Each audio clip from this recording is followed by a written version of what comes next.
Hi tears, welcome back. எல்லாரும் எப்படி இருக்கீங்க? நல்லா இருக்கீங்களா?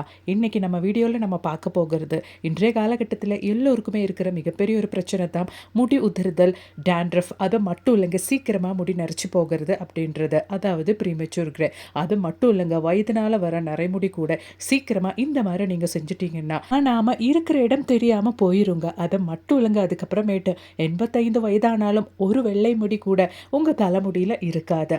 அது மட்டும் இல்லைங்க, நல்ல நிறைய டிப்ஸை நம்ம இந்த வீடியோவில் ஆட் பண்ணியிருக்கோம். எல்லோருமே வீடியோ ஒன்று ஃபுல்லாக ஸ்கிப் பண்ணாமல் பாருங்கள். வீடியோ பிடிச்சிருந்தா மறக்காமல் ஒன்று லைக் பண்ணுங்கள். அப்போ வாங்க, நமக்கு டைம் வேஸ்ட் பண்ணாமல் நேராக வீடியோக்குள்ளே போயிடலாம். அதுக்காக வேண்டிட்டு ஒரு பாத்திரத்தில், நான் ஒரு யூஸ் அண்ட் த்ரோ பாத்திரத்தில் ஒரு அரை கிளாஸ் அளவுக்கு தண்ணி எடுத்திருக்கேன். உங்களுக்கு எவ்வளோ தேவையோ அவ்வளோ தண்ணி எடுத்துக்கோங்க. அதோடவே நம்ம ஒரு 1/4 டீஸ்பூன் அளவுக்கு பேக்கிங் சோடா ஆட் பண்ணியிருக்கோம்.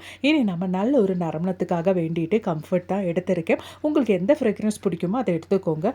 அதுவும் நம்ம ஒரு 1/4 டீஸ்பூன் அளவுக்கு சேர்த்துக்கலாம். இப்போ பேக்கிங் சோடா, கம்ஃபர்ட் போட்ட தண்ணி நல்லா ஒன்று நம்ம மிக்ஸ் பண்ணி எடுத்தாச்சு. துவைக்க முடியாத துணிகள் எல்லாம் ஒன்று ஜஸ்ட் ஒன்று அதோட பேட் ஸ்மெல் எல்லாம் போக்குறதுக்கும், நம்ம வீடு எப்போவுமே நல்லா நறுமணத்தோடு மெயின்டைன் பண்ணுறதுக்கும் இந்த மாதிரி ஒரு சொல்யூஷன் நம்ம ரெடி பண்ணி வச்சா போதுங்க. அவ்வளோதான். இப்போ நம்ம கொஞ்சம் தண்ணியில் கம்ஃபர்ட் அது மாதிரி பேக்கிங் சோடா போட்டு நல்லா ஒன்று மிக்ஸ் பண்ணியாச்சு. இப்போ இதில் நம்ம 1/4 லிட்டர் அளவுக்கு தண்ணி ஊற்றி ரெடி பண்ணிக்கலாம். அவ்வளோதான். கொஞ்சம் கூட தண்ணி ஊற்றியாச்சு. நான் இங்கே 1/4 லிட்டர் அளவுக்கு தான் சொல்யூஷன் ரெடி பண்ணியிருக்கேன். இப்போ நம்மளோட சொல்யூஷன் நம்ம ஒரு ஸ்ப்ரே பாட்டிலுக்கு மாற்றிடலாம். உங்கள் கையில் ஸ்ப்ரே பாட்டில் இல்லைன்னா உங்கள் கையில் எந்த பாட்டில் இருக்கோ நீங்கள் அதை பயன்படுத்திக்கலாம். அப்படி இல்லைன்னா சின்ன பாட்டில் ஏதாச்சும் எடுத்துகிட்டு அதோட மூடியில் நீங்கள் ஹோல்ஸ் போட்டுட்டு கூட பயன்படுத்திக்கலாங்க. இப்போ நம்மளோட சொல்யூஷன் நான் ஒரு ஸ்ப்ரே பாட்டிலுக்கு மாற்றியாச்சு.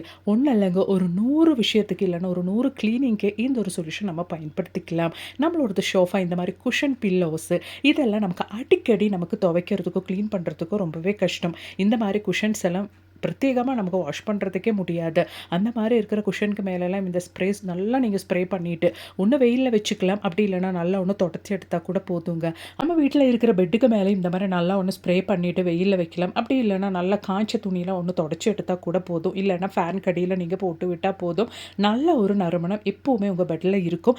பேட் ஸ்மெல் ஒன்றும் வராமல் நம்ம பார்த்துக்கலாம். நிறைய கிளீனிங்க்கு இந்த ஒரு சொல்யூஷன் நீங்கள் பயன்படுத்திக்கலாங்க. அப்போ இனி நமக்கு நம்மளோடது அடுத்த டிப் ஒன்று பார்த்துடலாம். அதுக்காக வேண்டிட்டு ஹோட்டல்லேருந்தெல்லாம் ஃபுட்டு வாங்கும்போது கிடைக்கிற இந்த மாதிரி ஒரு சின்ன பாத்திரம் தான் நான் எடுத்திருக்கேன்.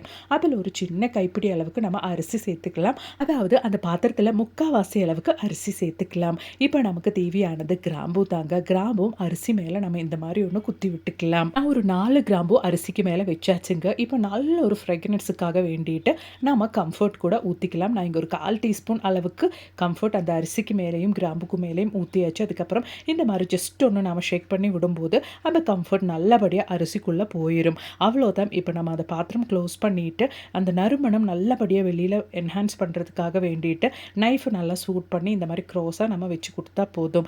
நல்ல ஒரு ரூம் ஃப்ரெஷ்னராக நம்ம இதை பயன்படுத்திக்கலாம். அப்படி இல்லைனா பாத்ரூமில் கூட நீங்கள் இதை வச்சுட்டிங்கன்னா உங்கள் பாத்ரூம் முழுவதும் நல்ல ஃப்ரேக்ரன்ஸாக நீங்கள் மெயின்டைன் பண்ணிடலாம். உங்கள் வீட்டில் நீங்கள் வச்சுட்டிங்கன்னா, அதாவது ஹாலில், டைனிங் டேபிளில், இந்த மாதிரி இடத்துலலாம் நீங்கள் வச்சுட்டிங்கன்னா, இப்போ மழை காலம் அப்படின்றதுனால அந்த ஈர ஸ்மெல்லு வராமல் நல்ல ஒரு ஃப்ரேக்ரன்ஸோட உங்கள் வீடு நீங்கள் மெயின்டைன் பண்ணிடலாம். ட்ரை பண்ணி பாருங்கள் ஃப்ரெண்ட்ஸ்.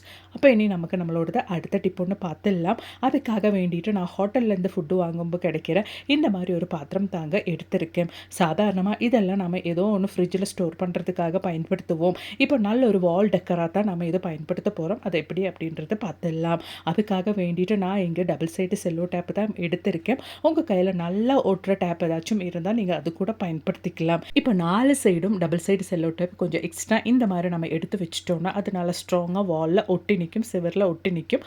அதுக்காக வேண்டித்தான். அவ்வளோதான். நம்மளோட வால் டெக்கர் ரெடி பண்ணுறதுக்காக வேண்டிட்டு நம்மளோட பாக்ஸ் இங்கே ரெடி ஆயாச்சு.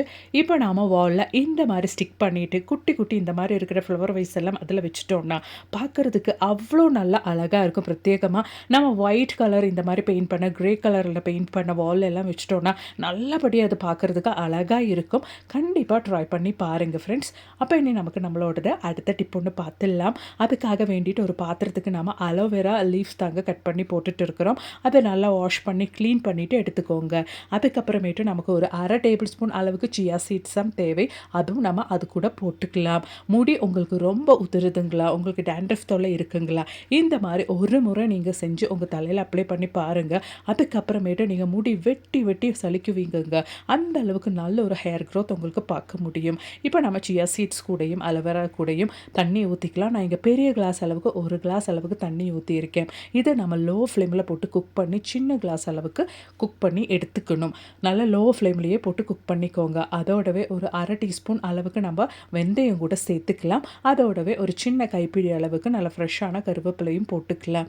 லோ ஃப்ளேமில் போட்டு நல்லா கொதிக்க வச்சு அது 1/2 கிளாஸ் அளவுக்கு ஆகும்போது நம்ம ஃபில்ட்ரு பண்ணி ஒரு கிளாஸுக்கு மாற்றிடலாம். அதுக்கப்புறமேட்டு ஒரு ஸ்ப்ரே பாட்டிலில் போட்டு நம்ம ஹேரில் நம்ம அப்ளை பண்ணிட்டு வந்துட்டோம்னா அவ்வளோ நல்லதுங்க. உங்களுக்கு முடி உதிர்தல் அப்படின்ற ஒரு பிரச்சனை ஸ்விட்ச் போட்ட மாதிரி நிற்கும். தலையில் டேண்ட்ரஃப் தொல்லை இருந்தால் அதெல்லாம் போயிடும். நம்ம சியா சீட்ஸ் ஆட் பண்ணுற தண்ணி அப்படின்றதுனாலேயே உங்களுக்கு ப்ரீ மெச்சூர் கிரே, அதாவது சீக்கிரமாக முடி நரைச்சி போகிறது அப்படின்ற ஒரு பிரச்சனையே இருக்காது. வாரத்தில் 2லேருந்து 3 டைம் இந்த மாதிரி ஒரு சொல்யூஷன் நீங்கள் அப்ளை பண்ணிட்டீங்கன்னா அதுக்கப்புறமேட்டு 85 வயதானாலும் ஒரு நரைமுடி கூட பார்க்க முடியாதுங்க. அப்போ இனி நமக்கு நீங்கள் தம்ப்நெயில்ல பார்த்த மாதிரி நம்ம சமைக்கிறதுக்கெல்லாம் பயன்படுத்துகிற நம்மளோடது மல்லி இலை பயன்படுத்திட்டு எப்படி நம்மளோடது முடியை, அதுவும் வெள்ளை முடி, வயதானவங்களுக்கெல்லாம் வரக்கூடிய அந்த ஒரு வெள்ளை முடி எப்படி நேச்சுரலாக கருக்க வைக்க முடியும் அப்படின்றத பார்த்துடலாம். கொத்தமல்லி இலைகள் முடி உதிர்வை தடுக்கவும் முடி வளர்ச்சியை தூண்டவும் சிறந்த இயற்கை தீர்வாக உதவுகின்றன. கொத்தமல்லி சார் நம்மளோட முடி வேர்களை வலுப்படுத்துகிறது. அதோடவே புதுசா முடிகள் முளைக்க தேவையான ஊட்டச்சத்துக்களையும் வழங்குகின்றன. முடியோடது வறட்சியை போக்கி இயற்கையான பளபளப்பையும் தருகின்றன. இப்போ நம்ம தேவையான அளவுக்கு கொத்தமல்லி இலைகள் மிக்ஸி ஜாருக்கு போட்டாச்சு. நான் இங்கே சின்ன ஒரு கைப்பிடி அளவுக்கு மல்லி இலை எடுத்து நல்லா வாஷ் பண்ணிட்டு தாங்க மிக்ஸி ஜாரில் சேர்த்து இருக்கிறேன். இதோடவே நமக்கு தேவையானது புளிச்ச கஞ்சி தண்ணி தாங்க. நான் இங்கே 2 நாள் முன்னாடி எடுத்து வச்ச கஞ்சி தண்ணி தான் எடுத்திருக்கேன். அது நல்லா புளிச்சிருக்குது. இந்த மாதிரி புளிச்ச கஞ்சி தண்ணி நம்ம தலையில் யூஸ் பண்ணுறது அவ்வளோ நல்லதுங்க நம்மளோட ஹேர் க்ரோத்துக்கு. அவ்வளோதான். மல்லி இலையும் அதோடவே நம்மளோட கஞ்சி தண்ணியும் போட்டு நல்லா அரைச்சி எடுத்தாச்சு. இப்போ நம்ம அரைச்சி எடுத்த பேஸ்ட்டும் வடிகட்டி எடுத்துக்கலாங்க. நான் கொஞ்சம் வாட்டரியாக தான் அரைச்சி எடுத்திருக்கேன். அதுதான் நமக்கு தேவை. ஏன்னா நம்ம இதை வச்சு ஹேர் டை தான் பண்ண போகிறோம்.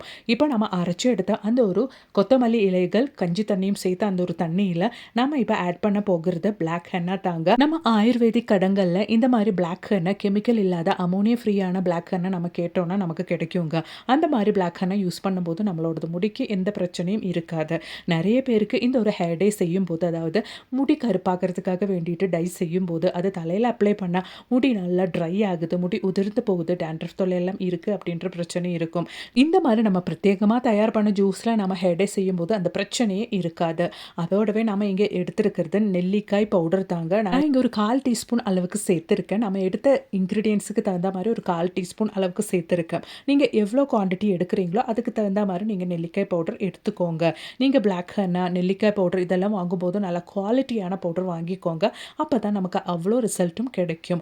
இந்த மாதிரி நீங்கள் ஹேர் டை செய்யும் போது உங்கள் முடி ட்ரை ஆகாது. அது மாதிரி டேண்ட்ரஃப் தொல்லையெல்லாம் உங்களுக்கு இருக்காது. நல்லா நம்ம சேர்த்து கொடுத்த நெல்லிக்காய் பவுடரும் சேர்த்து நம்மளோட ஹேர் டை நல்லா மிக்ஸ் பண்ணிக்கலாம். கரெக்டான கன்சிஸ்டன்சிக்கு நீங்கள் ரெடி பண்ணிக்கோங்க. அதாவது நம்ம முடியல நல்ல ஒரு ஹேர் டையை நம்ம அப்ளை பண்ணுற அந்த ஒரு கன்சிஸ்டன்சிக்கு நீங்கள் ரெடி பண்ணிக்கோங்க. உங்கள் வெள்ளை முடியில் எல்லா இடத்துலையும் நீங்கள் இந்த ஒரு ஹேர் பேக்கை நல்லா அப்ளை பண்ணிவிட்டு ஹேர் டை நல்லா அப்ளை பண்ணிக்கோங்க. நல்லா காயிற வரைக்கும், அதாவது ஒரு 1/2 ஹவர் டைமுக்கு மட்டும் நீங்கள் இது தலைமுடியில் வச்சுருந்தா போதும். அதுக்கப்புறமேட்டு மைல்டான சோப்பு, ஷாம்பு ஏதோ ஒன்று பயன்படுத்திட்டு நீங்கள் வாஷ் பண்ணிக்கலாம். நல்லபடியாக உங்கள் முடி வேரில் இருந்து நேச்சுரலான ஒரு கருமை நிறம் உங்களுக்கு கிடைக்கும். இப்படி நம்ம ஹேர் டை நம்ம ரெடி பண்ணி நம்மளோட தலையில் அப்ளை பண்ணாலும் நிறைய பேருக்கு அலர்ஜி தொந்தரவு இருக்கும். அந்த மாதிரி இருக்கிறவங்க கொஞ்சமாக ஒரு பேட்ச் டெஸ்ட் பண்ணதுக்கு அப்புறமேட்டு முழுசாக உங்கள் தலையில் நீங்கள் அப்ளை பண்ணிக்கோங்க. இன்றைக்கி நம்ம வீடியோவில் நான் ஆட் பண்ண எல்லா டிப்ஸும் உங்களுக்கு ரொம்பவே பயனுள்ளதாக இருந்திருக்கும்னு நான் நினைக்கிறேன். அது மட்டும் இல்லைங்க, நல்ல நிறைய வீடியோஸும் நான் சேனலில் ஆட் பண்ணியிருக்கேன். கொஞ்சம் செக் பண்ணி பாருங்கள். தேங்க்ஸ் ஃபார் வாட்சிங்.